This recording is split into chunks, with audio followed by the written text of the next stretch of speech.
Estamos de vuelta en ya una de las últimas transmisiones de Nómada TV.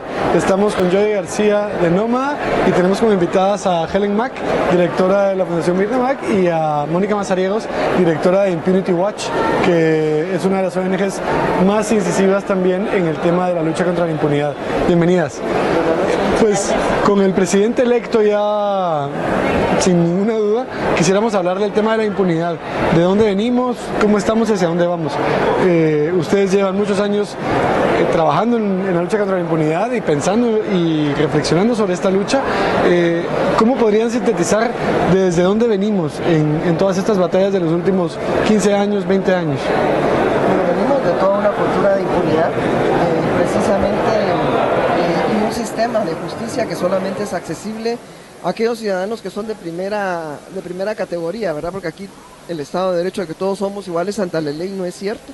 Entonces el acceso a la justicia ha sido muy difícil, especialmente para aquellas personas que pensamos diferente a lo que han sido los gobiernos o que no tenemos acceso a esos niveles de poder. Desde esa perspectiva y especialmente en esa lucha contra la impunidad empezamos con las violaciones a los derechos humanos del pasado, que hay gente que tiene 30, 35 años de estar esperando a que se les haga justicia. Por ejemplo, en el caso de Chixoy, que 30 años después todavía parcialmente se les ha resarcido y que ha sido una condición, por ejemplo, de las instituciones ya multilaterales para poder dar un préstamo, ya es una condición de que realmente se vayan cerrando estos espacios de la impunidad en materia de violaciones a derechos humanos del pasado. Pero eso es como lo más visible. Y luego venía toda una impunidad en corrupción y en que ahí está la Constitución Política de la República, que es una de las más avanzadas de América Latina, y más sin embargo esta no se cumple. Y eso era para esta alianza política de los militares, políticos y el sector económico, que son los que han gozado siempre de la impunidad.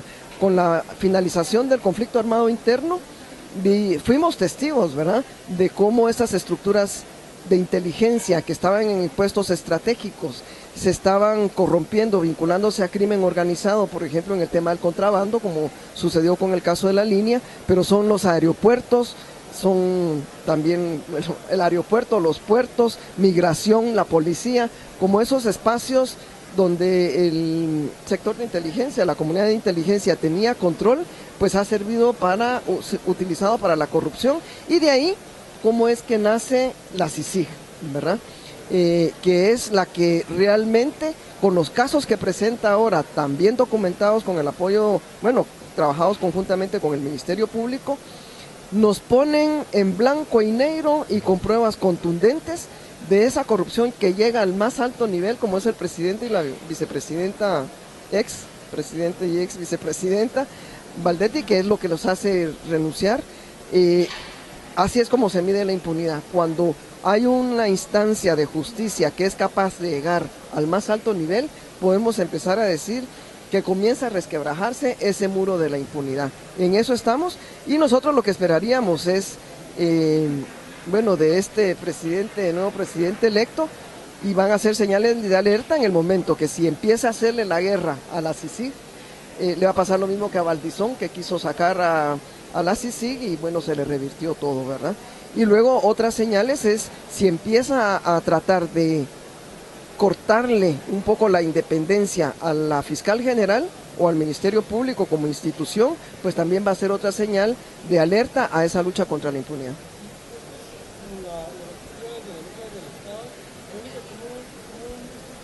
En Impunity Watch toda la perspectiva desde la sociedad y cómo desde la sociedad se mira el tema de justicia y de impunidad. Yo creo que habría que, siguiendo un poco el discurso de Helen y la presentación de la situación con CICIG, que es paralela, digamos, a varios casos que están asociados a la justicia de transición, lo que conocemos como justicia de transición, que son casos de violaciones masivas a los derechos humanos en el pasado, que no entran necesariamente dentro del mandato de CICIG, pero que las investigaciones recientes han dado cuenta de esas conexiones estructurales que existen entre cuerpos ilegales y aparatos clandestinos, que son el mandato de CICIG, y aquellos núcleos, aquellas células, digamos, militares que participaban de todas estas violaciones masivas, ¿no? Digamos que la participación de la sociedad tradicionalmente pues ha sido, bueno, un poco lo que Helen decía, hay gente que lleva más de 30 años luchando por la justicia y los avances que se han visto en la sociedad no pueden atribuirse principalmente a nadie más que a las víctimas de su lucha por la justicia, tanto a las víctimas organizadas como a las víctimas en lo individual, que no cesan de clamar por la justicia, digamos, ¿no? Por otro lado, tenemos pues este movimiento emergente, digamos, ¿no? Que somos testigos a partir de este año de participación social, que encuentra, digamos, muchas conexiones precisamente a este clamor de justicia por las víctimas. No son conexiones, digamos, planeadas, pero que en el camino se han ido dando, ¿no? Entre el movimiento social, entre organizaciones de más largo aliento con organizaciones nuevas, ¿no?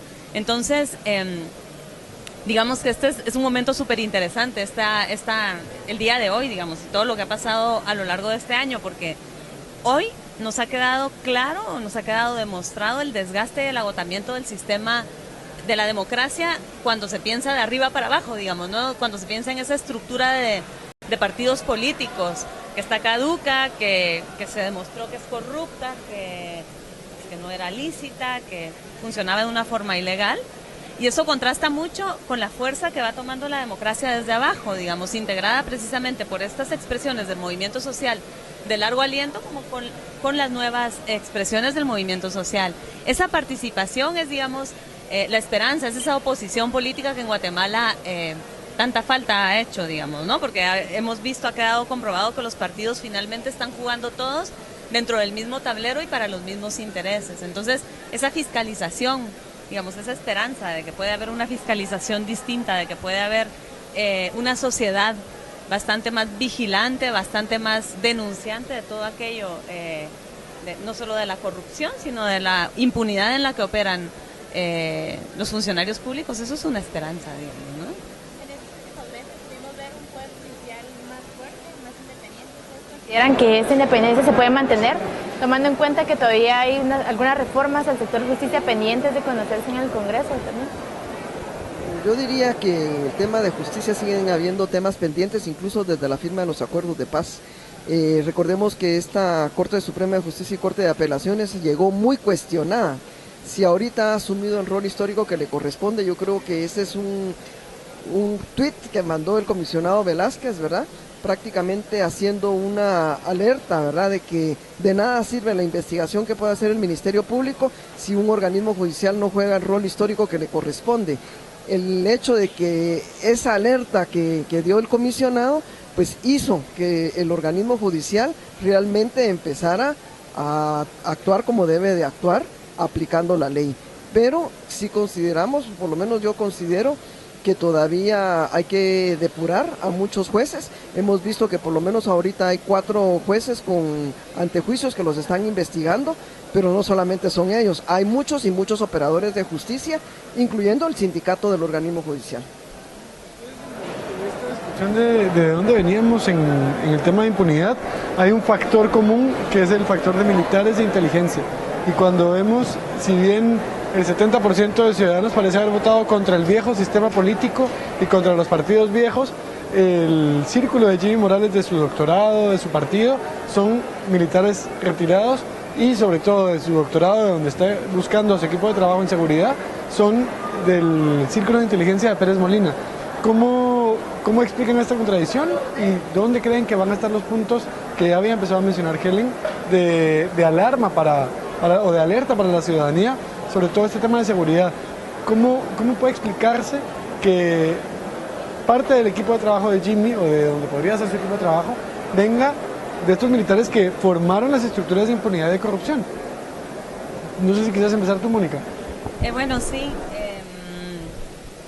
Yo creo que esa contradicción recuerda mucho a aquella vieja pregunta de cómo era posible que Ríos Montt ganara las elecciones en el Quiché, por ejemplo, que son estos especies de círculos, digamos, ¿no?, que se dan en la política, sobre todo cuando es la política electoral, que en Guatemala resulta tan impredecible. Yo creo que definitivamente, bueno, por un lado, el discurso que ya se ha dicho a lo largo de todo este día, ¿no? Lo que presenciamos hoy fue un voto de castigo de unos contra otros. Mucha de la gente que optó por votar por Jimmy Morales, pues ya se sabe que era gente que estaba, como tú dices, renegando y castigando de alguna forma las viejas estructuras a la candidata que representaba las estructuras de la vieja guardia, de la corrupción y de los partidos viejos, y apostando por un candidato en teoría nuevo que se presenta como que no era corrupto, que no era ladrón, y a partir de la negación de lo que él presentaba sin tener una carta de lo que sí era, digamos, de lo que sí ofrecía o de lo que sí podía prometer como esperanza, pues la gente confió, digamos, ¿no? Eso por un lado. Por otro lado, yo diría que hay una explicación más profunda y tiene que ver con la cultura nuestra, digamos, ¿no? Hay una transformación cultural que es importante, que es necesaria en Guatemala. Todavía ese sentido de colectividad que se fisuró, que se perdió, digamos, durante la guerra, no se ha logrado recuperar. Entonces la lógica de la democracia sigue siendo la lógica del voto. Es una lógica bastante reduccionista, digamos, ¿no? Seguimos pensando en la democracia como un momento político, estático, que se lleva a cabo cada 4 años y no como un proceso de participación, de fiscalización, de vigilancia, de tensiones y de contradicciones, digamos, ¿no? Por ejemplo, si ustedes se dan cuenta, recientemente el debate de si vos te abstenías de votar o de si vos ibas a votar nulo, eso todavía en Guatemala es visto como un escándalo, ¿no? No es posible, o sea, ¿cómo vas? O sea, la democracia es una especie de statu quo, la democracia desde el punto de vista electoral, ¿no? Todos estos factores culturales, digamos, ¿no? De recepción de la democracia, de interpretación de la democracia, tienen mucho que ver en al final los resultados de las elecciones, de cómo la gente elige, de cómo la gente, de la lógica o de esa racionalidad que a la gente la lleva a las urnas y a optar por un candidato por encima del otro. Yo creo que ahí hay un desafío, digamos, cultural que tenemos como comunidad, como sociedad, digamos. Hay un desafío de recuperar esas alianzas, esas articulaciones que nos unen, digamos, como comunidad, más allá de ese ejercicio individual de votar en unas urnas cada 4 años por el menos peor o por lo que toque, porque toca votar y porque ni modo, digamos, ¿no? Y de ahí nos quedamos resignados 4 años esperando a lo que se viene. Si hay unas organizaciones que durante los últimos 20 o 30 años han estado permanentemente, y no solo en el momento de votar, presentes, han sido organizaciones de derechos humanos que han enfocado sus esfuerzos en la justicia y en la lucha contra la impunidad. En estos 2 gobiernos que hemos tenido con CICIG, ¿en qué nombramientos, en qué momentos claves vamos a tener que estar pendientes para saber cuál es el compromiso real del nuevo presidente con la lucha contra la impunidad? ¿En qué momento se puede saber desde ahora, desde la discusión del presupuesto? Bueno, primero, en materia de derechos humanos, primero a quién va a poner en COPREDE, quién va a ser el ministro de Relaciones Exteriores, eso es clave, ¿verdad?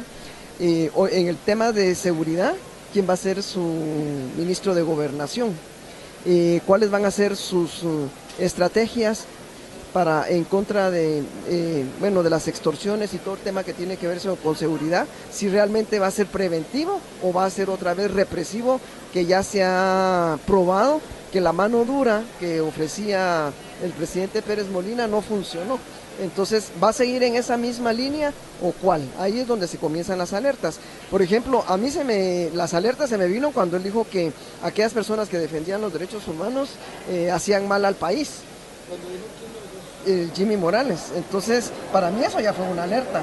Quiere decir que una persona que menosprecia la vida, que estamos hablando de la vida, de las violaciones a los derechos humanos del pasado, si no respeta la vida, que es el bien más importante, pues tampoco le va a poner atención, por ejemplo, a un rubro presupuestario como es el de salud, ahora en el presupuesto, después de haber desmontado todo el Ministerio de Salud Pública. Si durante 4 años no hubo jornadas de vacunas, lo que se nos viene, si no se pone sistemas preventivos, vamos a tener una cantidad de epidemias en materia de salud, y no digamos toda la parte curativa que se tiene que hacer de primera atención en los hospitales. Quisiera saber algo tú. Yo a lo mejor, agregando también esto que Helen acaba de decir, yo pondría las alertas pensando en la impunidad del pasado, también en la institucionalidad de la justicia de transición, el Programa Nacional de Reparaciones, la CEPAS, la COPREDE, por un lado, pero también, por otro lado, pensando en la impunidad en el presente y pensando en las comunidades indígenas, que son las más impactadas finalmente, no solo desde la guerra, sino por los conflictos y por la impunidad en el presente. Pensaría también en quiénes van a ser los encargados de la doctrina de seguridad interna, o de la política, mejor dicho, de seguridad interna de este gobierno, digamos, cómo se va, en otras palabras, cómo se va a traducir esa remilitarización del Estado que hemos estado viviendo en los últimos años, que es una cuestión hemisférica, no solo es Guatemala, en el Triángulo Norte está clarísimo que está dándose una remilitarización infrenable. Pero yo pondría la atención también allí, digamos, ¿no? En quiénes van a ser las autoridades a cargo de este proceso, de mantener la militarización o la remilitarización, como la querramos ver, y en el discurso, y volviendo también a la justicia de transición, en cuál va a ser el discurso.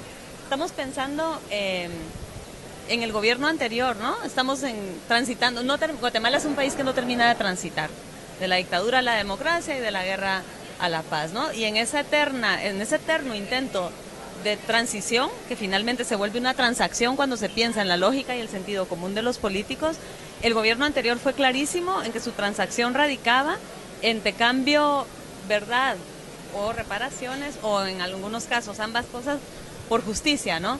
Habrá que ver, porque lo que la frase con la que Helen comenzaba esta intervención que acaba de hacer, ¿no? Cuando se piensa en los derechos humanos como un peligro, como un tema incómodo, digamos, ¿no? Es claro que se está pensando en esa transacción, ¿no? Vamos a transar justicia por verdad o transamos justicia por desarrollo, porque hay que pensar en el futuro y hay que dejarse de resentimientos y todo este viejo discurso, digamos, ¿no? Yo pondría las alertas y el ojo, digamos, en quiénes van a ser los que van a empezar a articular retórica, digamos, ¿no? Sobre justicia, sobre impunidad y sobre seguridad, digamos, ¿no? En este gobierno. Y esta alerta también se puede extender, por ejemplo, a los temas de comunidades en resistencia, líderes comunitarios que se ponen a actividades de mineras. ¿Se puede extender hasta ahí esta alerta o cómo lo ven ustedes? Desde luego que sí, yo creo que sí. Es precisamente a eso es a lo que me refiero cuando pensamos en la impunidad como un fenómeno que es parte de un proceso histórico, digamos, no como momentos descoyuntados en la historia. O sea, la guerra que vivimos está completamente articulada y los patrones de violencia, los mecanismos de violencia y de impunidad se repiten, digamos, precisamente en esta situación que tú expones, y por lo tanto esa manera, digamos, esa retórica de tratamiento del pasado tiene mucho que ver con cómo se enfrenta el gobierno al respeto o a la violación de algo tan primario y tan básico como la vida, como Helen decía, ¿no? Hay gobiernos, bueno, y el gobierno pasado fue bastante claro en ese desprecio por la vida de algunos seres humanos en contraste con la vida de otros, digamos, ¿no? Y eso definitivamente hay que tenerlo en la lupa, digamos, al pensar en este gobierno y en su manera de abordar, entre comillas, estos conflictos, ¿no? Que en realidad son procesos históricos de despojo. Entonces, definitivamente hay una conexión estructural entre lo que pasó antes y entre lo que está pasando ahora, ¿no? Tenemos que ir a una pausa. ¿Quisieras cerrar con algo este segmento? Sí, solamente quería decir en cuanto a la alerta en la lucha contra la impunidad, es qué tanta tolerancia va a tener el presidente electo Jimmy Morales con el primer acto de corrupción que haga uno de sus funcionarios. Si él acepta y tolera la corrupción con un primer funcionario, vamos a saber que también esa impunidad en materia de violaciones a derechos humanos o en la justicia transicional y en el resto de los derechos que tenemos derecho a la Constitución, pues ya es una alerta. La primera alerta va a ser su tolerancia. Muchísimas gracias a las dos. Fueron Helen Mack, Mónica Mazariegos y Jody García y Martín Rodríguez de parte de Nómada. Vamos a una pausa, volvemos en 10 minutos, no sin antes agradecer a nuestros patrocinadores, Wata GNC y Son Arquitectos. Todavía se queda grabando como 30 segundos. Oye, yo todavía no te hice así todavía.